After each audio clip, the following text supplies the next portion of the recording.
Hi YouTube world. If this is your first time to my channel, welcome. I'm Adrienne. I live in New York City and I love makeup. And today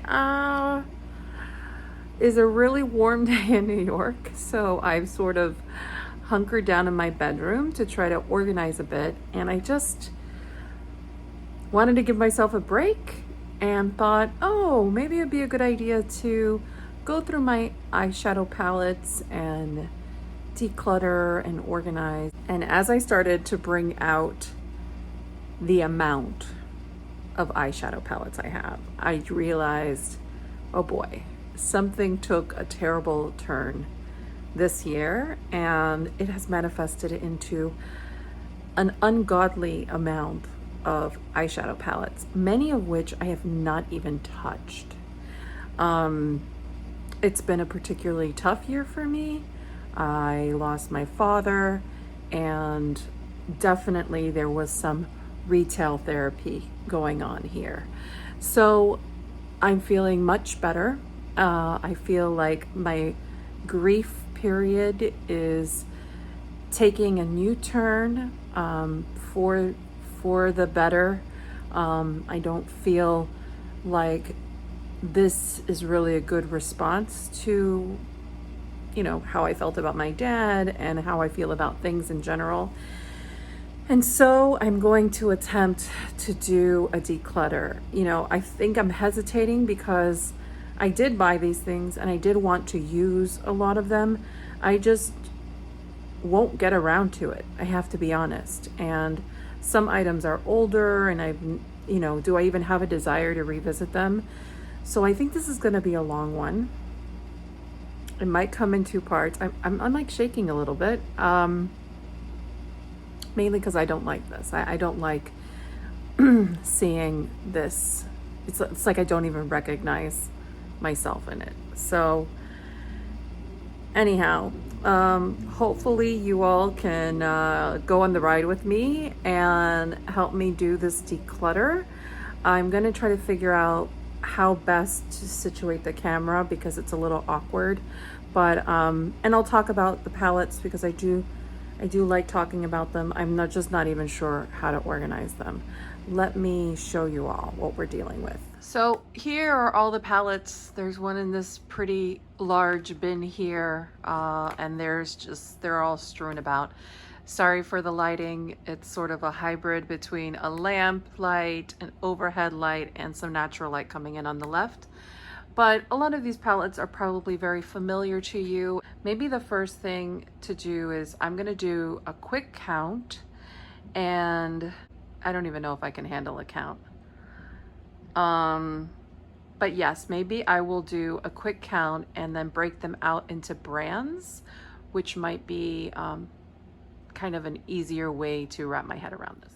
All right, so I've counted, and here I see about 110 palettes. I tried to divide them into the piles of brands, and there's a big pile over here that is sort of indie brands or ones that I just have a single palette of.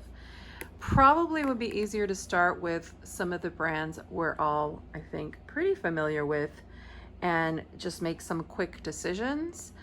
I'm pretty not brand loyal, but if I know that I like a formula and a brand comes out with an interesting palette, color story, colorway, whatever you want to call it, I do tend to like gravitate towards that. It's harder for me to try a new formula because I'm often quite disappointed, or it's pretty hit or miss.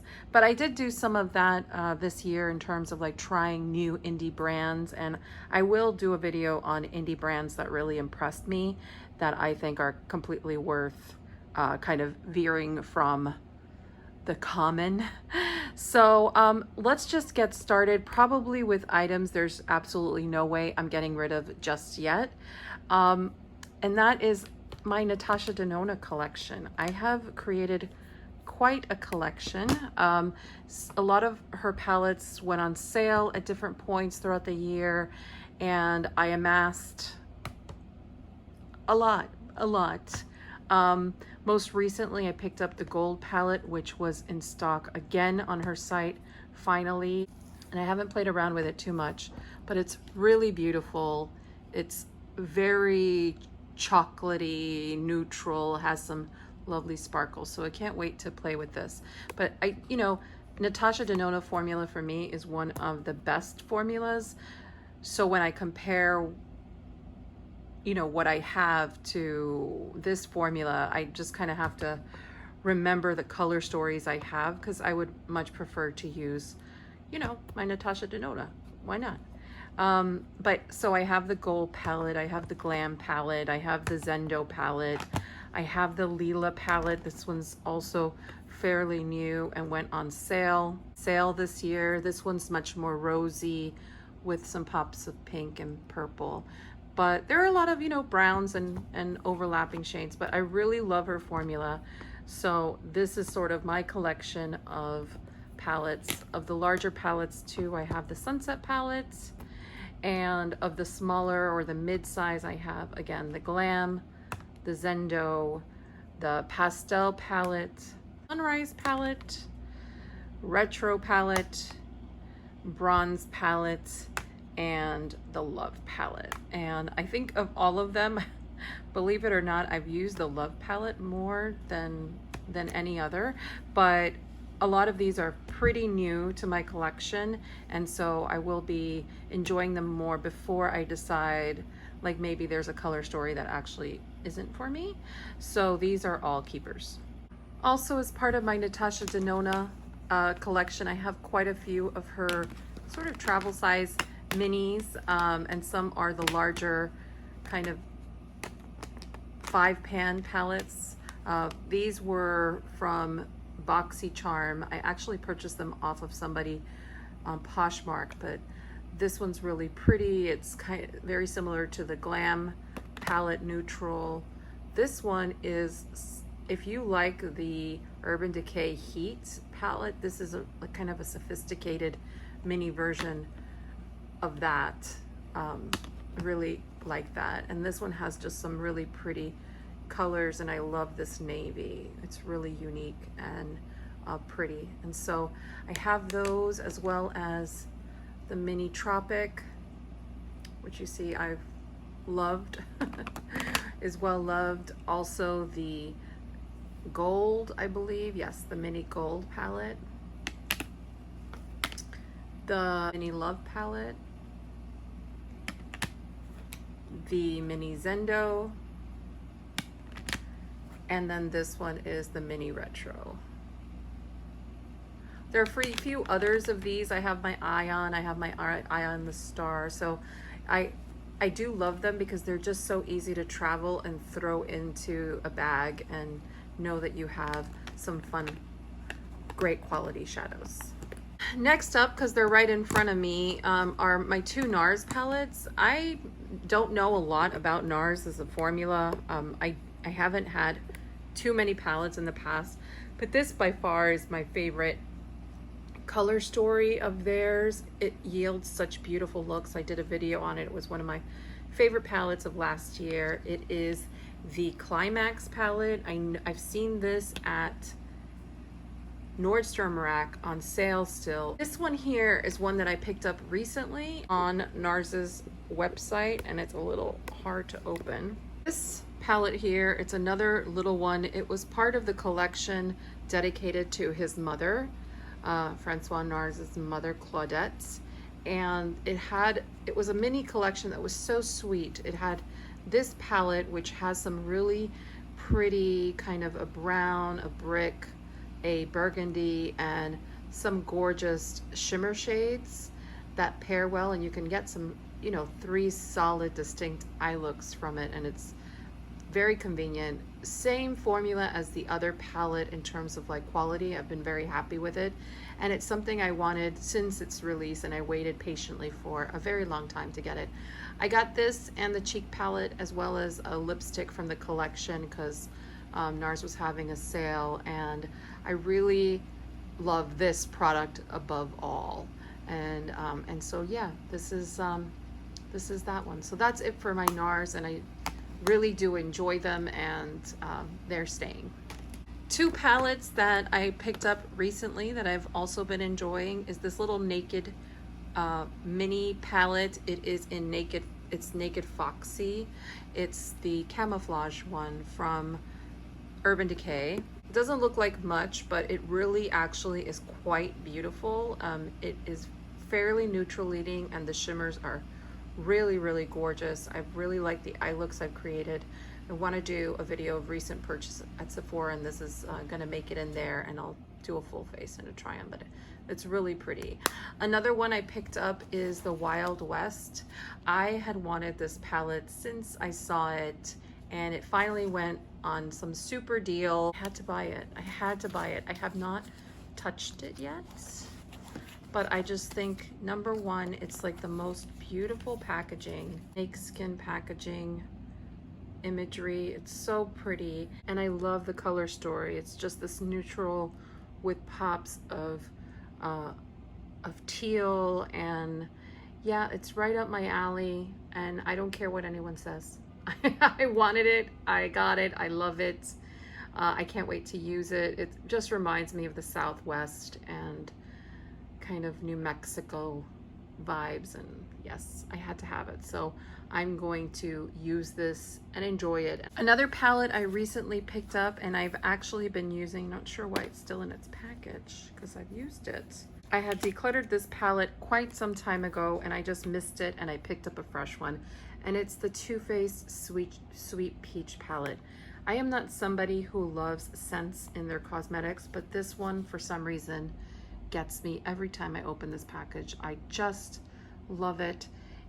Is it the best formula? No, but I can make it work, and it just makes me happy using it. And there's something about that, you know, in makeup. It should make us happy when using it, and this one certainly does. So I'm happy to have it back in my life.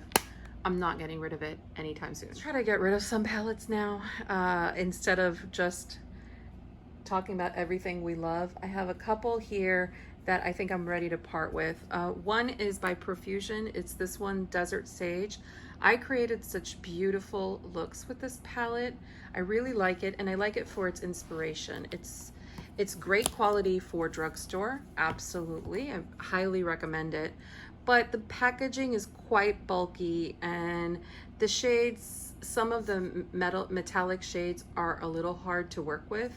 But again, I'll try to insert some pictures of the eye looks I created. I'm really happy with them. I was more happy with just experimenting with this amazing color story. And again, love the packaging, and I think someone's gonna love this.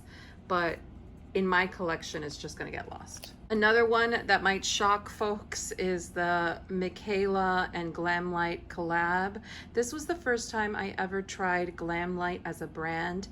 And although the color story is a beautiful, kind of workable rainbow, I just love the color story, all the amount of neutrals and the blend of shimmer and matte. It doesn't perform as nicely as I would like it to. It's just sort of a little ho-hum, especially the shimmery shades. So I'm very happy for Michaela. I was happy to support her because I enjoy her content, but this palette is just, it's not for me. Another palette of a YouTuber that I adore, Angelica Nyquist. This was the Odins Eye Hella palette. This is such a beautiful palette. Honestly, I haven't used it yet, so I can't talk about the quality, but this is another one where I was happy to support this YouTuber. I love her content. She's probably the YouTuber I watch the most and I relate with the most. And so I'm looking forward to using this palette. I've heard lots of good things about this quality, and I will certainly circle back, but this is going nowhere for now. Definitely in my must try soon pile. Another YouTube collaboration, or I guess another YouTuber brand that I was happy to support was Tati Beauty. I really like Tati and her content. I'm happy to see that she's back. I'm looking forward to what she's going to release next. This was a beautiful palette. It went with me on several trips. I used it happily. I still have the coverlet. It's just not something I bring out quite often, and I feel like there are folks who would love to use this. Here's another quick palette that was one of my favorites for 2021. This is the Stila Camo palette. This is an excellent palette. The formula is ridiculous. It's beautiful. You can get so many beautiful eye looks. I'll link a video down below of using it and showing those eye looks. It's incredible, and it's so slim and perfect for travel. I wish Stila would be smarter about their marketing, because I just feel like not enough people are aware of what a stellar brand they are and how many innovative products they come out with. So yeah, Stila, do better, but I still love you. I love this eyeshadow palette. Here are some Juvia Place palettes. I am missing one that lives in my kind of everyday beauty makeup bag for work is the Taupes palette. It looks super boring if you see it, but it's actually such a gorgeous palette, so I will be keeping that one. And this one is the Sweet Pinks, which is very, very vivid. I have only ever used this once, but it is really one of my only palettes that I have that has these really vibrant colors. I love this formula. I'm really do like Juvia's Place formula, and this is one of the few palettes I still have. So I think I'm going to keep this one for now and just remember to create some really fun, vivid looks. And this one, I did a 1 week, 1 palette. I used every single shade many times. This is a great formula. And some of these colors are just extraordinary. I don't think I can part with it. I've loved it, I've used it, and it's almost like a colorful palette that is within my kind of wheelhouse of comfortability. So I'm gonna keep this one too. Let's bring these guys out. So this is Sydney Grace, one of my favorite formulas, if not my favorite formula of all time. I have hundreds of her singles, but these are just a few of the palettes that I have. This one is the Love palette, and it's a beautiful neutral palette. The shimmers are extraordinary. It's a wonderful palette. It's going nowhere. It's going nowhere.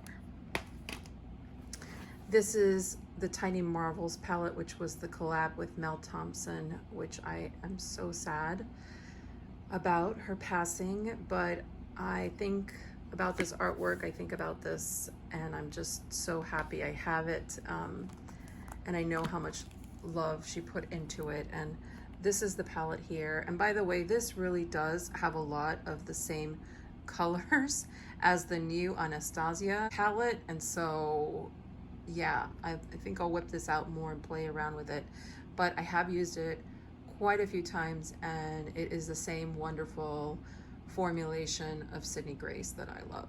This one I have some mixed feelings about. This is one of the palettes from the collaboration with Sydney Grace and Temptalia. I love Temptalia and her content. I think it's so important for the beauty community and for just people in general. But I was a bit disappointed with the actual release. I thought it was a very confused release. That being said, I don't feel like I have spent enough time with this palette to say goodbye to it yet, but it's sort of like on the cusp. So maybe I'll create kind of a subgroup of palettes that I have that I'm leaning towards getting rid of, but I have to kind of give one last shot to. And this would definitely be in that pile. Oh my goodness, I still have so many palettes to go through. Let's try to do some Anastasia. I'm feeling a certain way about Anastasia as a brand, and I think that's why, even though I do like their formulation, I'm not headed over anytime soon to like test, use their palettes on the daily. So let me just kind of flip through and see.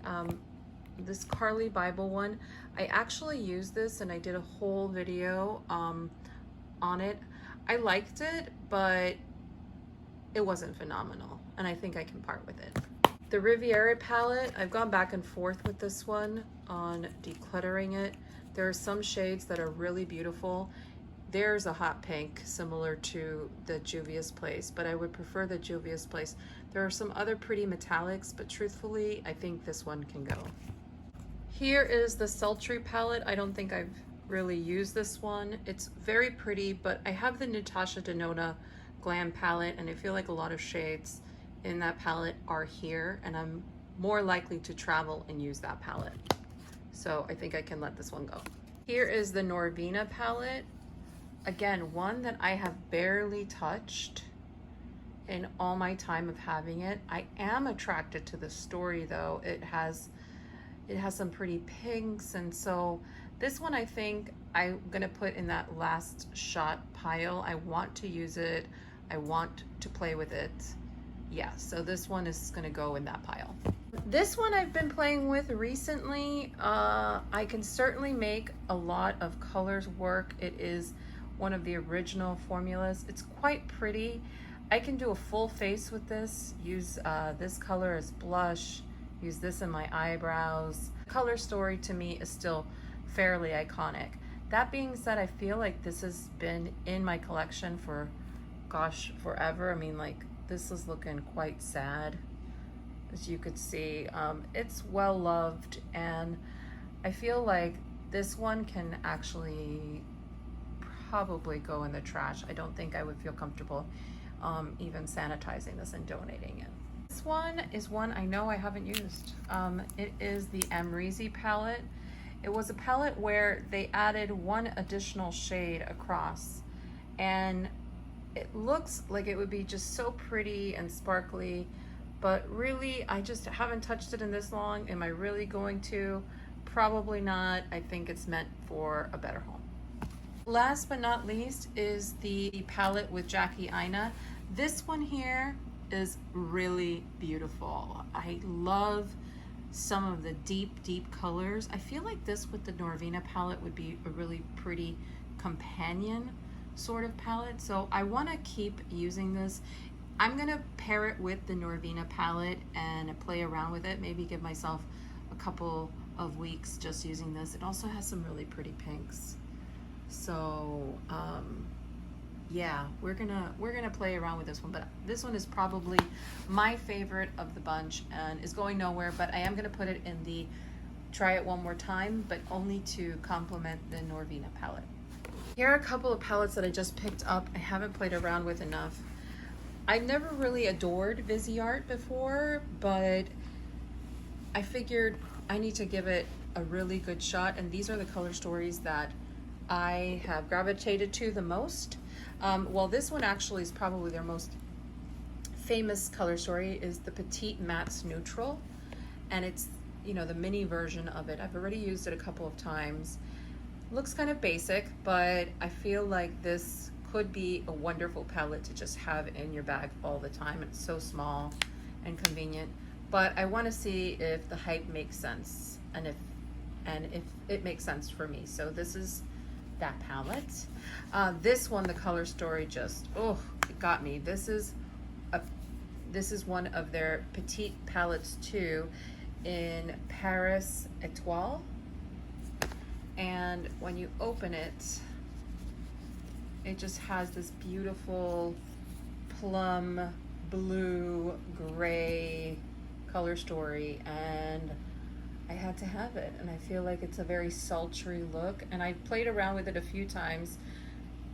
Truly not my favorite formula, but I can make it work, and I still feel like I have to try it with a couple different brushes and a couple of other methods to see if it's me or what's going on, but it's quite beautiful. So we'll keep this one for now. So this is the Sultry Amuse palette. This palette, just the color story really called to me. It's this shimmery, all the shadows are satin, with some having just a tiny bit more sparkle, but it's really soft and muted, and I just thought, ooh, this might be where the Viseyard formula performs incredibly well. So I really want to try this and love it. I just haven't had a chance yet. This one, and I think they have one called Paris Nudes or something. They're the two that have attracted me the most from their large size palette. So we're gonna give this a shot along with these two, and they're going in my kind of immediate use pile. Hello, I'm back. I think I'm gonna take a break now, maybe post this content. This will be part 1, and I'll do a part 2 tomorrow, or I'll film on a different day. I feel myself getting a little, I don't know, angsty, irritated, something, and I don't want to make decisions about the stuff I love in that state. So I think I'm going to set aside the remainder of them. I think I went about half, and of the half, I think I got rid of 8 palettes. So that's okay. I also have like an additional 6. I have 6 that are kind of in that in between, maybe chopping block, have to try it to get an idea. So I'm feeling good about that. I think just in order for me to process the rest, I really should just put away what I've already said yes to and set aside my donations and just tackle the other ones at a different time. So I hate when people do this, like split a video, but I'll try to post them very quickly so you can just kind of continue seeing the journey of where all these palettes are. But I hope that was enjoyable for you. I hope maybe it inspires you to think about what you have, and yeah, we'll talk soon. Take care, y'all. Bye.